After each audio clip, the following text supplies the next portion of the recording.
Bien, gente, vamos con lo último por hoy, que es súper, súper importante. Bien, entonces lo que tengo en mis manos es un libro llamado Los recursos en el proceso penal, cuyo autor es Lino Palacio. ¿Sí? Eh, Tal vez lo tengan más por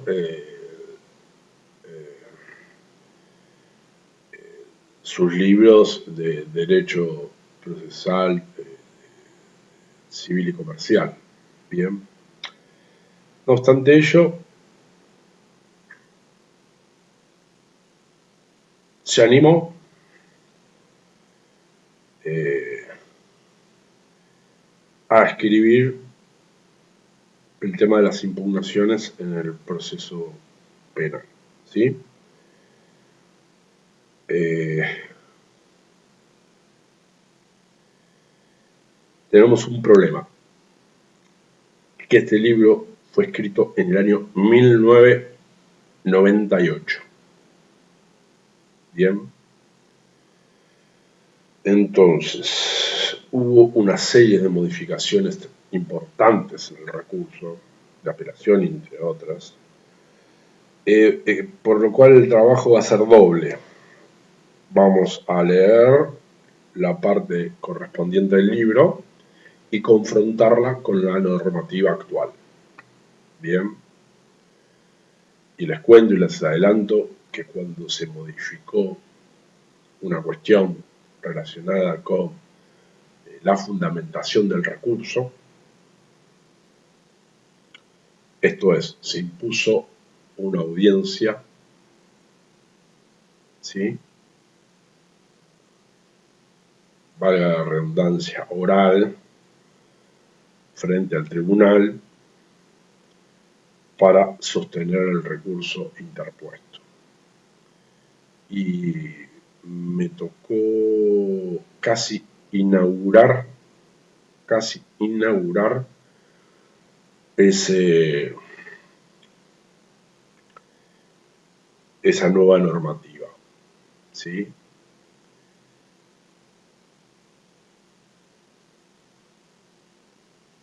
Y revocaron la sentencia de primera instancia, ¿sí?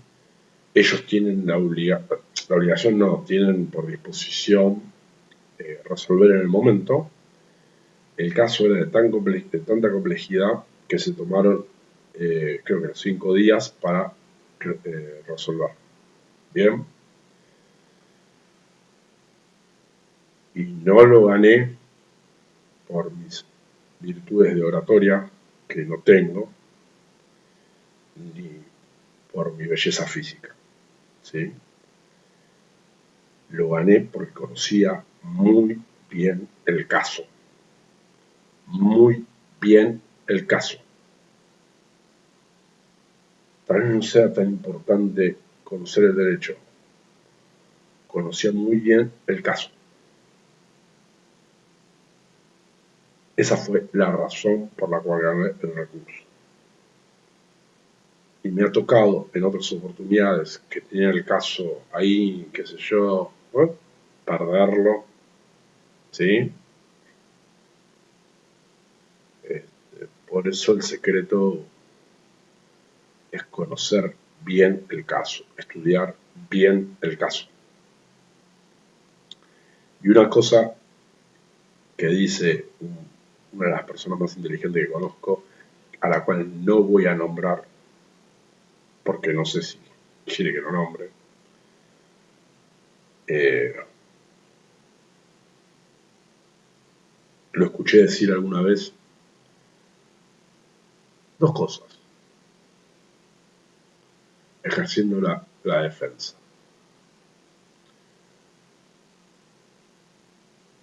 En primer lugar, contar la misma historia, pero con final distinto. ¿Sí? Y en segundo lugar, y esto sí me parece muy importante, la solución del caso siempre está en el expediente. Siempre está en el expediente. Hay que encontrarla. Hay que ir, tomar vista del expediente, sacar sus fotocopias, como hace Marcelo, anillarlas, ¿sí? Y estudiar bien el caso. Como hace Marcelo, cosa que yo copié, estudiar bien el caso. Perdón la expresión, porque el fiscal generalmente está en bolas. Le tiran la carpeta ahí, arreglate. Digo, el fiscal de cámara, ¿sí? Bien. Entonces, hecha esta aclaración, perdón por la presión en bolas, pero siempre doy prioridad a la claridad, a las formas, ¿sí? Creo que es un principio rector en la transmisión de conocimientos, ¿sí? O por lo menos de ideas básicas. Bien, entonces, vamos a comenzar. Vamos a comenzar. Capítulo cuarto, recurso de apelación. ¿Sí? ¿Y qué nos dice? Concepto. Aunque el Código Procesal Penal de la Nación, al igual que la mayoría de los códigos procesales penales vigentes en la República, adhiere al sistema de la oralidad y de la instancia única, ha mantenido el recurso de apelación para la etapa instructoria y otorgando competencia para conocer en él a órganos colegiados, que en el orden nacional se hayan diferenciado de los tribunales en funciones de juicio, cámaras de apelaciones, y en algunas provincias se identifican con estos tribunales. Recuerden que se denomina tribunal aquel órgano jurisdiccional integrado por más de un juez. ¿Sí? Parece una verdad de perogrullo, pero tal vez alguien no tenía este concepto incorporado. El de apelación constituye un recurso ordinario, aunque la clasificación entre ordinarios y extraordinarios está medio discutida, cuyo objeto consiste en lograr que un tribunal superior en grado al que dictó la resolución impugnada, tras un nuevo examen, tanto de las cuestiones de derecho cuanto de las de hecho, y en la medida de los agravios articulados, ¿sí? ¿Sí? Disponga la revocación o la nulidad de aquella, así como en su caso, la de los actos que la precedieron. A través del recurso de apelación cabe, por consiguiente, no sólo la reparación de cualquier error de juicio o de juzgamiento, error injudicando, con prescindencia de que se haya producido en la aplicación de las normas jurídicas, error in iure, o la apreciación de los hechos o valoración de la prueba, error in facto, sino también de cualquier tipo de errores improcedentes, comprendiendo en consecuencia tanto a los que afectan directamente la resolución impugnada cuanto a aquellas que afectan a los actos anteriores al pronunciamiento de la decisión. La apelación tiene asimismo como regla efecto suspensivo y en determinadas hipótesis efecto extensivo.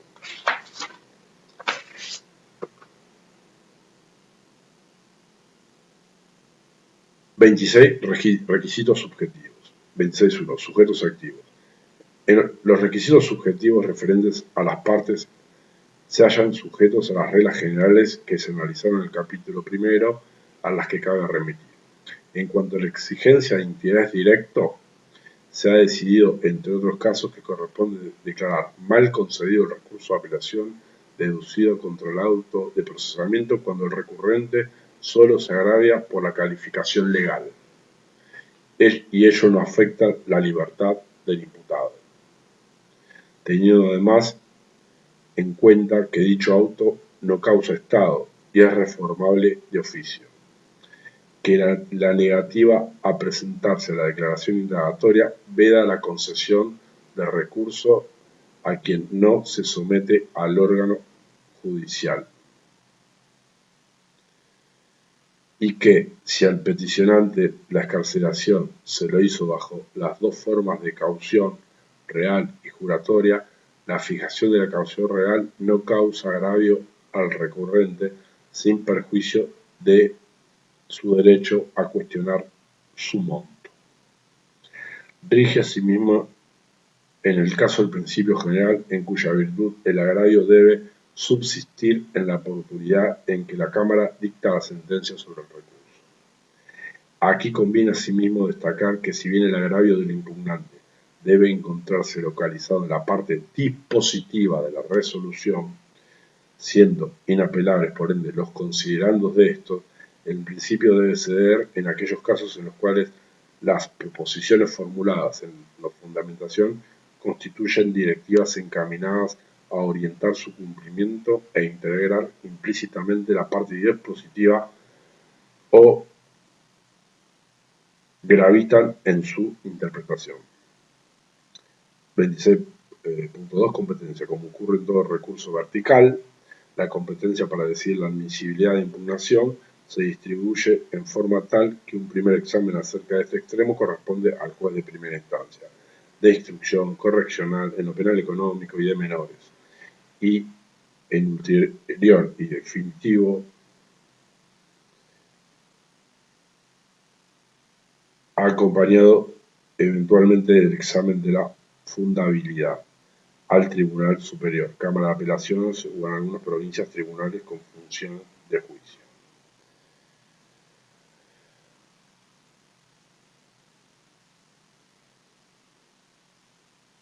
También les recuerdo otro caso, una apelación que gané. Tomé contacto con Derecho y Razón de Ferraioli y basé todo el recurso en ese libro.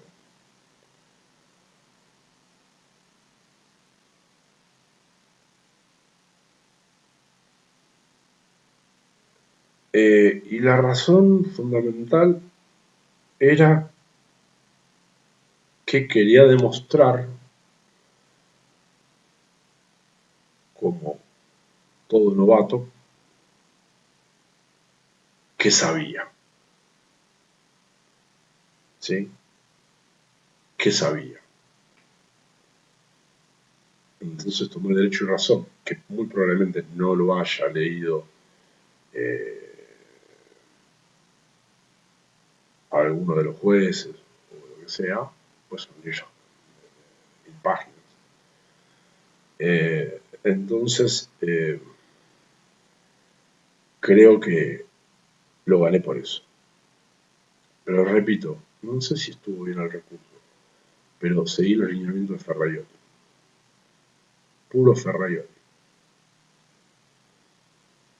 Les repito, solo a los fines de demostrar que no era un improvisado, ¿sí?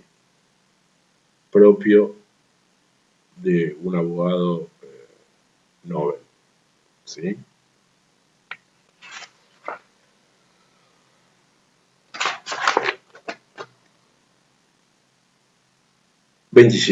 Resoluciones recurribles. Prescribe al respecto el artículo 449 del Código Procesal Penal que en el recurso de la apelación proceda contra los autos de sobreseimiento dictados por los jueces de instrucción y en lo correccional los interlocutorios y de las resoluciones expresamente declaradas apelables o que causen gravamen irreparable. ¿Sí? Vamos al 449. El recurso de apelación proceda contra los autos de sobreseimiento dictados por los jueces de instrucción y en lo correccional los interlocutorios y las resoluciones expresamente declaradas apelables o que causen gravamen irreparable. Idéntico.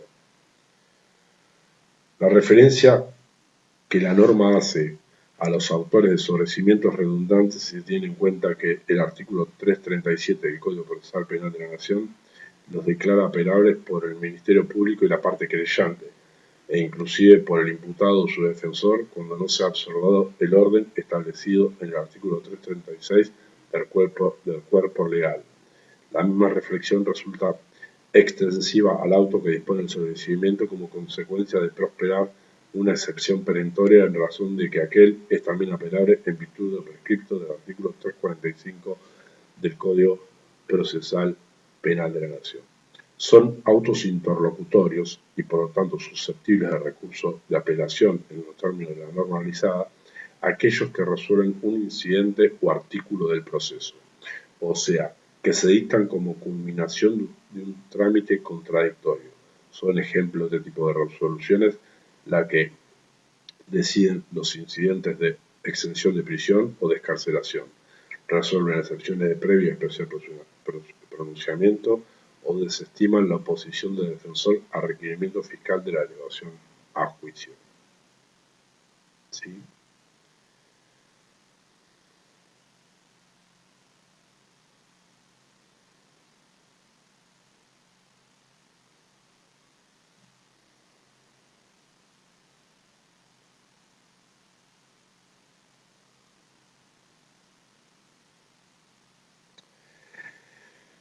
Son resoluciones, sí, pero ahora cuando, pero cuando el juez decide elevar a juicio es inimpugnable. Por eso, bueno, en Nación, ¿sí? Son resoluciones declaradas apelables, entre otras las que rechaza el requerimiento fiscal de instrucción o su archivo, el otorgamiento o la denegatoria de la exención de prisión o de la excarcelación, los autos de procesamiento y la falta de mérito. Aunque, por último, el concepto de gravamen irreparable no se presta a una definición genérica y debe, por lo tanto, verificarse su concurrencia en cada caso concreto. Puede decirse que aquel se presenta fundamentalmente cuando no existe otra oportunidad procesal útil para reparar el perjuicio que roba la resolución. Verbigracia, por ejemplo, la que dispone de una extracción compulsiva de sangre a un menor no imputado en el proceso o denega la autorización para realizar actos civiles sin portes graves a quien soporta la incomunicación. El concepto analizado solo tiene relevancia cuando se trata de decretos, o sea, resoluciones dictadas sin previa sustanciación y que no han sido además declarados legalmente inapelables, porque en presencia de autos interlocutores o resoluciones expresamente declaradas apelables son aplicables las restantes menciones contenidas en el artículo 449 del Código Procesal Penal de la Nación. Y aquí hay algunas notas, dice, debe tenerse en cuenta, sin embargo, que algunos autos interlocutores, como por ejemplo el que resuelve la recusación de los peritos, haya expresamente declarados inapelables. Otra cosa que resalté es, en cambio, inapelable la decisión del juez en el sentido de abrir el sumario, conforme a la interpretación idiomática. Lo mismo cabe decir del auto que provee sobre la pertinencia de la declaración indagatoria, por cuanto el procesamiento es una cuestión que depende de la discrecionalidad técnica de la ley procesal, confiere al órgano judicial. Requisitos de lugar, tiempo y forma. Llegamos a casi los 19 minutos, hacemos un corte.